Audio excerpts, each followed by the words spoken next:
Les saludo amigos y un cariñoso saludo para todos ustedes, y en este episodio vamos a compartir sobre que la salud humana comienza en el intestino y la muerte comienza en el colon.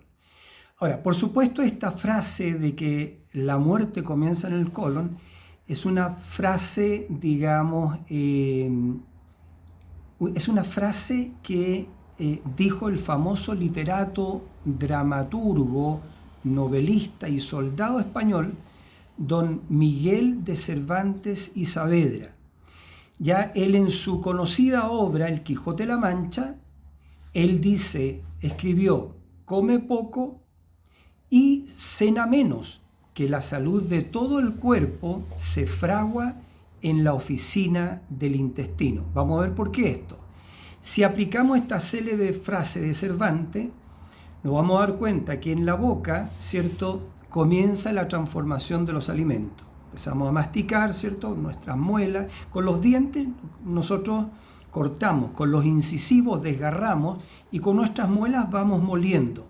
Entonces la boca comienza la transformación de los alimentos mediante la masticación, la salivación y el concurso de la enzima amilasa, que origina la digestión de la glucosa. Seguidamente, ¿cierto?, el bolo alimenticio es conducido por el esófago, toda esta zona, hacia el estómago. En el estómago intervienen numerosas enzimas, como la pepsina, para digerir las proteínas y transformar el bolo alimenticio en una papila que le llamamos, que se denomina el quimo. Entonces el hígado también tiene más de 500 y tantas funciones, pero es el encargado de depurar la sangre y eliminar los desechos. Acuérdense, el hígado es un tremendo órgano de eliminación.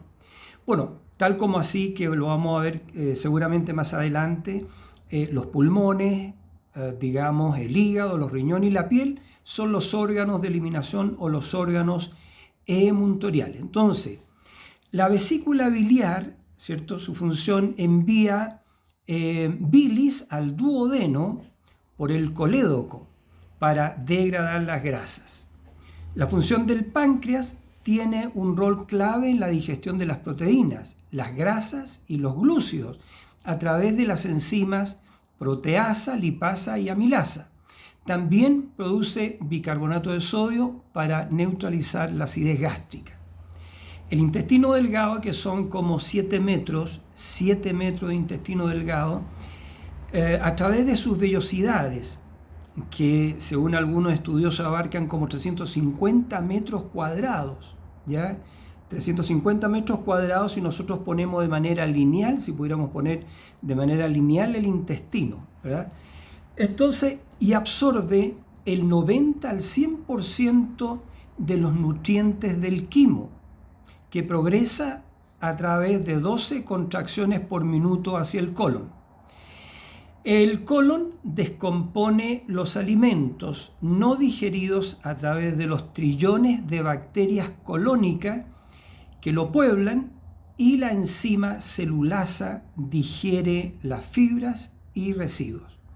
El recto concentra los residuos no asimilados de la digestión, vale decir las heces o las fecas, ¿verdad?, las heces, y envía impulsos nerviosos hacia la médula espinal y esta al sistema parasimpático, que los transmite nuevamente hacia el colon, el recto y el ano, permitiendo la expulsión de las heces. Este proceso transforma lo que comemos, ya, en elementos pequeños y asimilables denominados nutrientes, ya, que llegan vía sanguínea a todas las células de nuestro cuerpo para sostener, bueno, la vida, pero la función celular. En la función celular reside la vida. La celulita es la unidad básica de nuestro cuerpo. Las células, digamos, en buen enfoque de la medicina, debemos enfocarnos en nuestras células de nuestro cuerpo. Ahora, se ha estudiado, se dicen que las células que forman nuestras glándulas y nuestros tejidos algunos estiman que son 150 billones de células que conforman toda la estructura nuestra corporal. Otros dicen que son 100 trillones de células. Pero lo importante, amigos, es esto, que todas esas células, ya sean 150 billones o 100 trillones de células, constantemente están eliminando basura, ¿ya?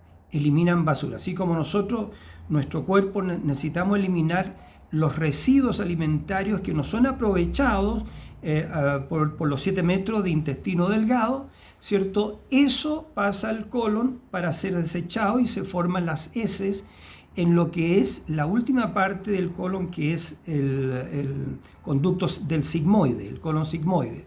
Allí se forman las heces para expulsar lo que el organismo, los nutrientes, ¿cierto? Los alimentos que el organismo no ha aprovechado.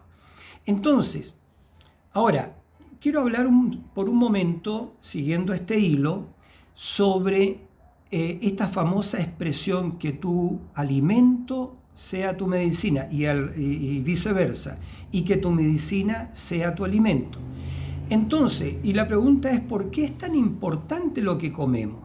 Bueno, eso va a depender, ¿cierto?, de lo que comemos, ¿cierto? Va a depender de la calidad de lo que comemos más bien, no la cantidad.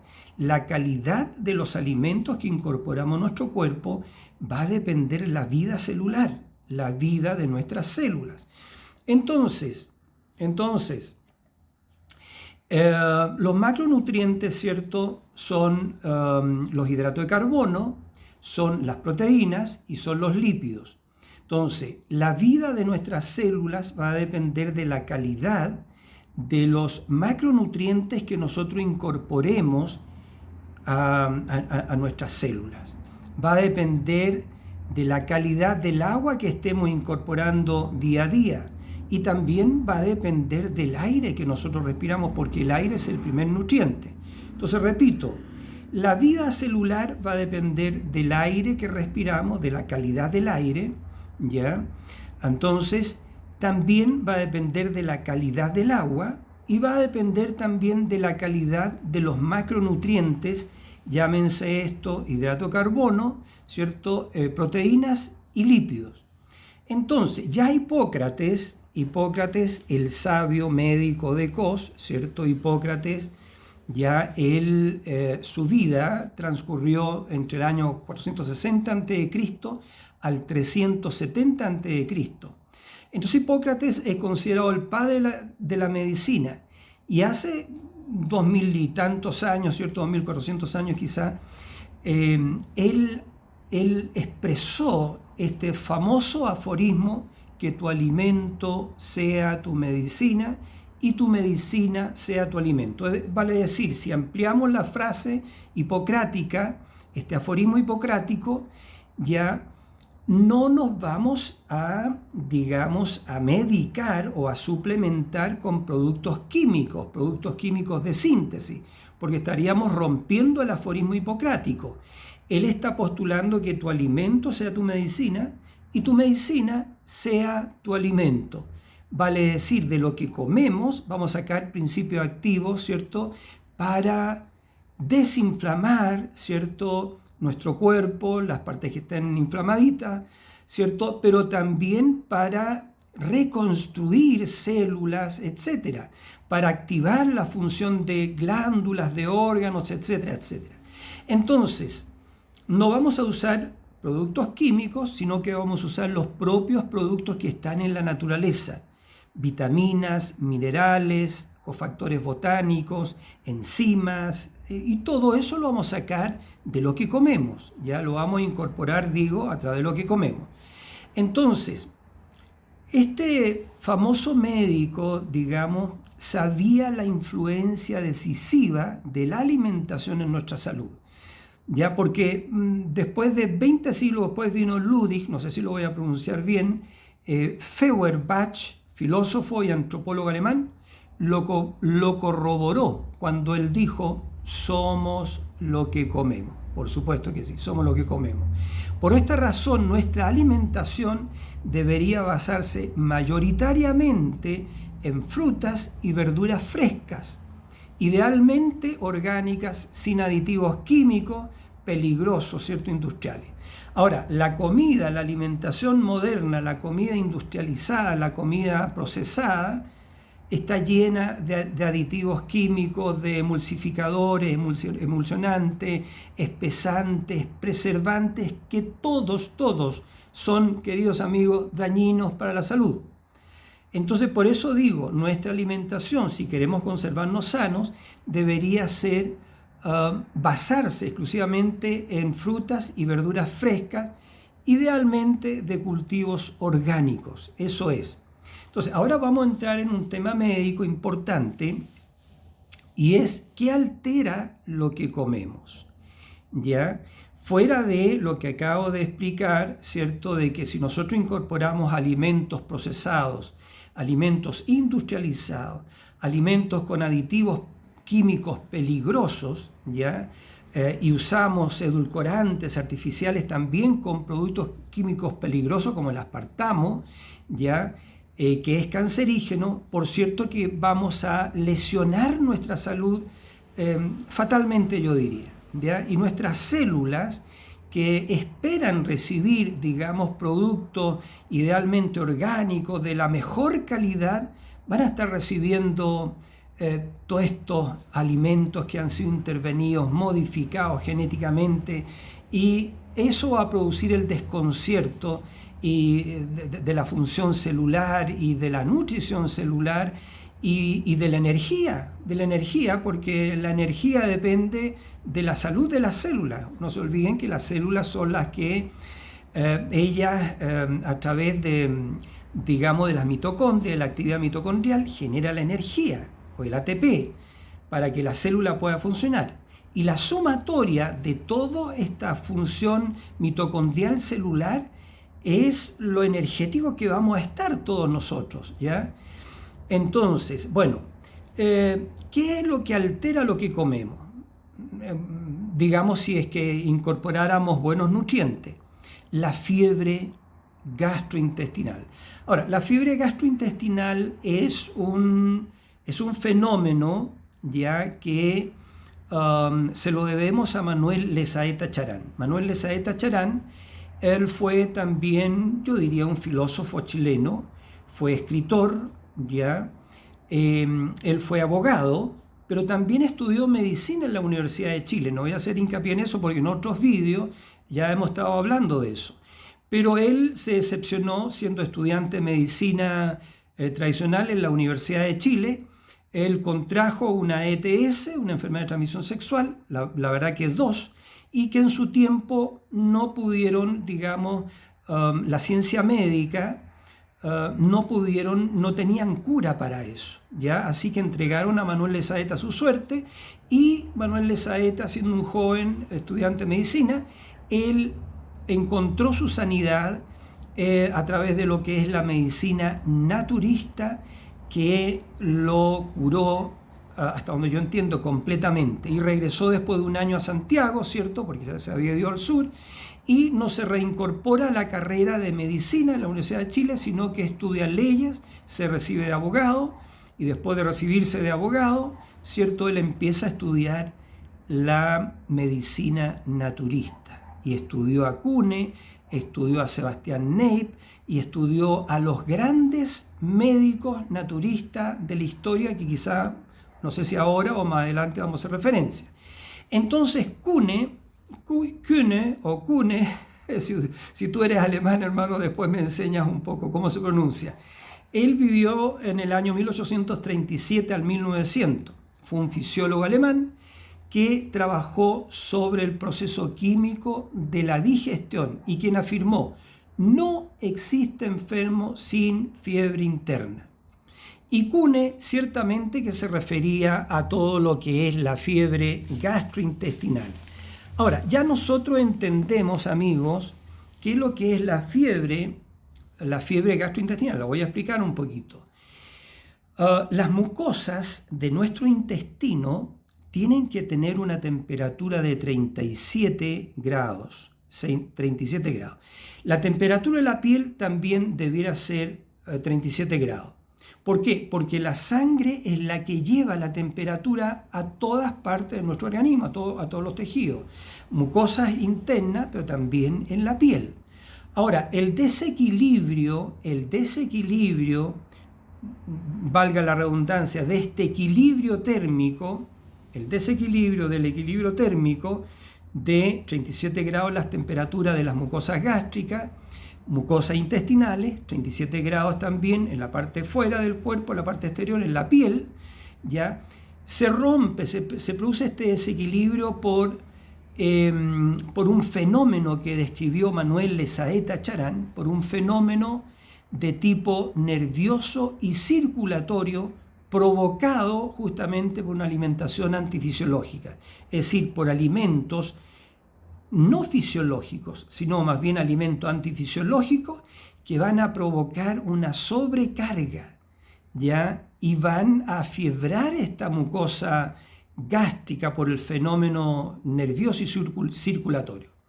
Entonces, eso, la fiebre interna, dijo Manuel Lesaeta Charán, debilita y aniquila a sus víctimas por desnutrición e intoxicación, alterando los procesos de nutrición y de eliminación que simultáneamente se realizan por el aparato digestivo, los pulmones y la piel.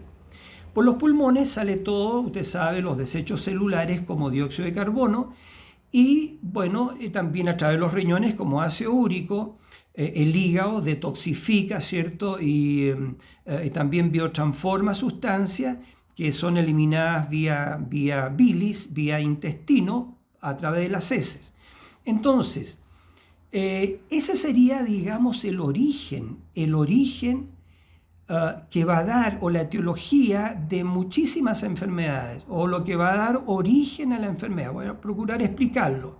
Entonces, Lesaeta Charán identificó que el origen de la enfermedad está en el vientre y que reside en la putrefacción intestinal, porque este calor anormal, no solamente en las mucosas gástricas, sino que también en las mucosas intestinales, sobre todo el colon, un colon afiebrado, un colon con fiebre, no se escucha mucho de eso, ¿ve?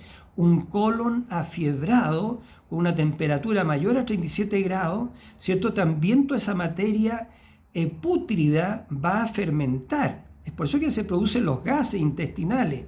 Y si ese contenido, digamos, fecal, no es eliminado diariamente una o dos veces y eso permanece en el intestino, digamos, por más allá de 48 horas, 70 horas, eso va a provocar un fenómeno bastante importante, ¿ya? Fermentaciones y putrefacciones. Y digamos, el cuerpo, el intestino va a tratar de, digamos, de sacarse estos tóxicos derivándola a la sangre, porque pueden pasar por las paredes del intestino hacia el plasma, eso es cierto, lo vamos a ver en un momento más. Entonces, el punto de partida y el origen de la enfermedad ya lo identificó Kuhne, lo amplió magistralmente Manuel Lesaeta Charán, ¿cierto? Famoso, mundialmente conocido médico naturista y, como dije recién, también abogado, también filósofo, escritor, etcétera, etcétera. Entonces, la fiebre gastrointestinal la amplió Manuel Lesaeta de una forma, digamos, magistral. Ahora, vamos a ir más profundo, porque esta fiebre va a generar lo que se llama la porosidad de la mucosa intestinal, o el síndrome del leaky gut syndrome, ¿ya? No sé si lo dije bien, el síndrome del leaky gut, yo lo digo como se escribe, leaky gut syndrome. Bueno, entonces, que no es otra cosa que el aumento de la porosidad o de la permeabilidad de la pared del intestino, porque entre enterocito y enterocito tiene que existir cierta permeabilidad. Pero cuando esa permeabilidad aumenta la porosidad. Y el problema es que parte del contenido intestinal pasa a la sangre. Y no solamente parte del contenido intestinal, sino que también pueden pasar al plasma y a la sangre flora del intestino, vale decir, bacterias pueden pasar a la sangre, ¿ya? Y no solamente bacterias, sino que también macromoléculas, es decir, alimentos parcialmente digeridos pueden pasar a la sangre. Entonces, repito, microbiota del intestino pasa al plasma a la sangre, ¿ya? Macromoléculas parcialmente digeridas pasan a la sangre por estos orificios, ¿cierto? Por digamos, por esta mucosa permeable, altamente permeable, pero también pasan estos venenos que son letales, que vamos a ver más adelante que Bernard Jensen, famoso médico, reconocido mundialmente, habló de que son 36 venenos intestinales que cuando se da este fenómeno del aumento de la permeabilidad de la pared del intestino, van a pasar a la sangre y el sistema inmunológico, por supuesto, los va a atacar porque los va a desconocer y eso va a dar origen a una multiplicidad de enfermedades autoinmunes. Pero también esos venenos donde vayan a parar van a lesionar, yo diría, digamos, la vida celular. ¿Por qué? Porque como al ser ácidos, venenos, ¿cierto?, van a corroer las membranas celulares. A ver si más adelante lo puedo explicar por un momento. Entonces, hoy sabemos que las dolencias intestinales y muchas enfermedades comunes provienen de un desequilibrio de la flora o microbiota del intestino, producto de la inflamación crónica del intestino y o deformaciones, porque este calor excesivo en el intestino lo va a deformar, porque va a provocar fermentación y putrefacciones, y eso es lo que deforma el intestino. Entonces, producto entonces sí de la inflamación crónica del intestino y o deformaciones o lesiones en la mucosa, causada por alimentos antifisiológicos, por químicos, por estreñimiento reiterado, diarreas, gases, ¿ya? O problemas que se prolongan, ¿ya? Entonces, cuando se produce la porosidad del intestino, la mucosa mayormente permeable o la mucosa permeable ya no cumple su papel de filtro, dejando pasar, como decía recién, toxinas peligrosas, bacterias y macromoléculas que se introducen en la sangre y en la linfa. Frente a esta agresión, el organismo desencadena anticuerpos en masa, provocando alergias y enfermedades autoinmunes, como recién explicaba, que por ejemplo, celiaquía, ¿ya? Por decir que yo creo que lo vamos a tratar más adelante. Ahora, este canal, quiero decirlo inmediatamente, no es para que usted se automedique o se autoprescriba, ¿ya? No, solamente vamos a hacer referencia a algunos suplementos, algunos principios de plantas medicinales, ¿cierto? Quizás algunas potencias de homeopatía, y también, bueno, que pueden frenar o revertir todas estas patologías inflamatorias. Ya, pero repito, este canal no es para que ustedes, amigos, se automediquen y se suplementen. No, usted consulte siempre a un profesional de su confianza, un médico de su confianza. No se olvide de eso, no estamos fomentando el autodiagnóstico ni tampoco estamos fomentando la autorreceta, ¿ya? No. Así que eso lo quiero decir desde un principio.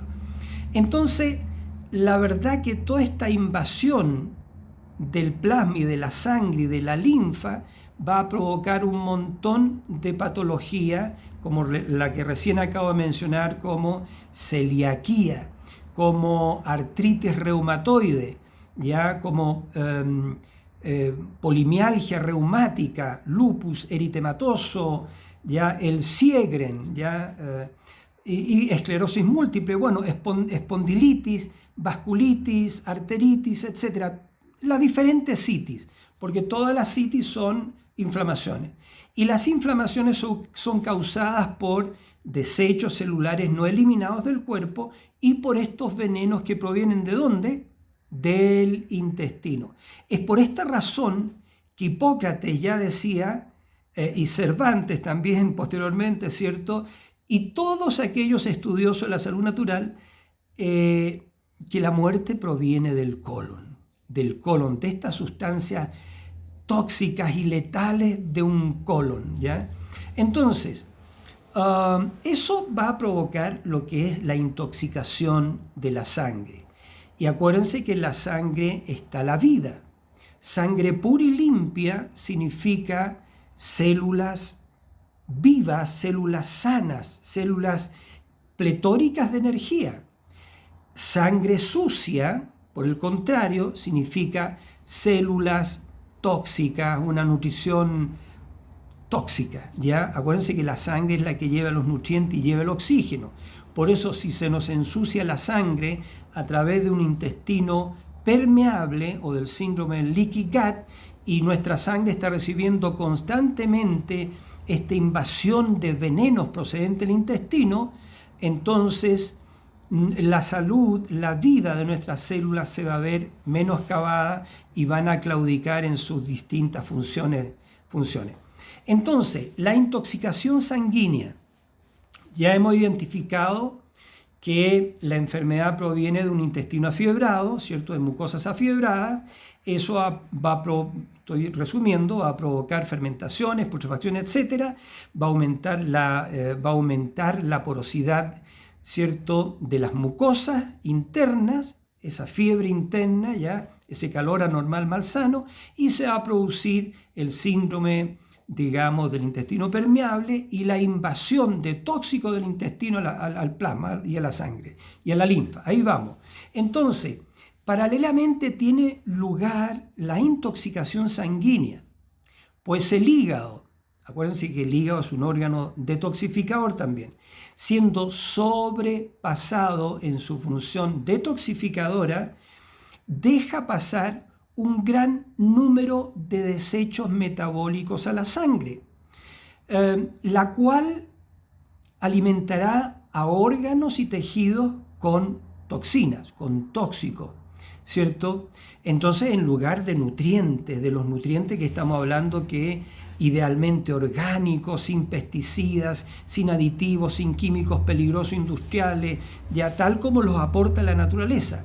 Entonces, según el lugar, y esto es muy importante entender, amigos, según el lugar donde se concentren estas toxinas, ya van a sobrevenir distintas patologías, tales como artrosis toxínica, dermatosis, ¿cierto? Hablando de dermatosis, acné, eczema, psoriasis, problemas pulmonares, cerebrales, etc.